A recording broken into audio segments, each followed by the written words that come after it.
கர்த்தர் மகிமையுண்டதாக. தேவதாசனும் யோசுவா 21ஆம் அதிகாரம் 45ஆம் வசனம். கர்த்தர் இஸ்ரவேல் குடும்பத்தாருக்கு சொல்லியிருந்த நல்வார்த்தைகள் எல்லாம் ஒரு வார்த்தையும் தவறி போகவில்லை, எல்லாம் நிறைவேறிட்டு. கர்த்தர் மகிமையுண்டதாக.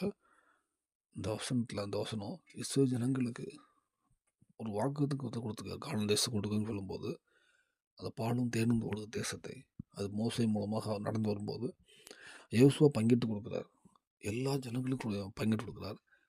அந்த இஸ்ரவேல் ஜனங்கள் அநேக வாக்குத்தத்தம் கொடுத்தார். தேசத்து எப்படி இருக்கும், அந்த எல்கை எல்லாம் கர்த்தர் கொடுக்கும்போது கர்த்தர் வாக்குத்தத்தம் பண்ணார். எல்லாம் நிறைவேறுது. அது யேசுவாவின் காலத்தில் நிறைவேறுது. அது எது சொல்லுது? அவர் கர்த்தர் அந்த அவங்களுக்கு சொன்ன எல்லா வார்த்தையும் வார்த்தை நிறைவேறிச்சுன்னு எதை சொல்லுது?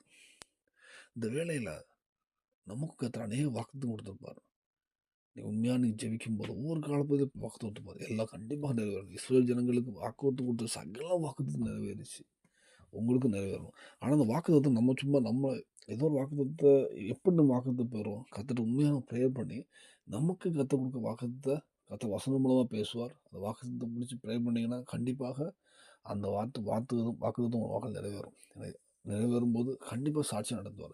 உங்களுக்குன்னு சொல்ல எல்லா வாக்குத்தையும் நிறைவேற்றுவார். நீங்கள் எந்த கஷ்டத்துக்குலாம் போகும், நீங்கள் வியாதியாக இருக்கலாம், உங்களை சுகம் கொடுப்பேன்னு வாக்குத்தை கொடுத்துருந்தாருன்னா எந்த வியாதியாக இருந்தாலும் சரி, டாக்டர் சொல்லலாம், ஐயோ நீ வாழ முடியாதுப்பா, அப்படிதான் இத்தனை நாள் தான் இருப்பா அப்படின்னு சொல்லலாம். எந்த சொன்னாலும் தேவன் வாக்கு கொடுத்துருக்காரா, நீங்கள் விசுவாசி ப்ரே பண்ணுங்க.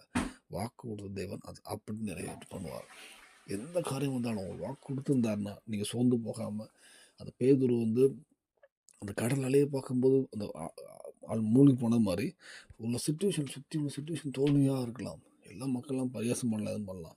ஆனால் உங்களுக்கு வாக்குத்து கொடுத்துருந்தானா அதை மட்டும் பிடிச்சி ஜெபிங்க. கண்டிப்பாக உங்களை வெட்கப்பட விட மாட்டார். இந்த பூமியில் எல்லாம் சாட்சி வாழ்க்கை ஆயத்தப்படுத்துவார்.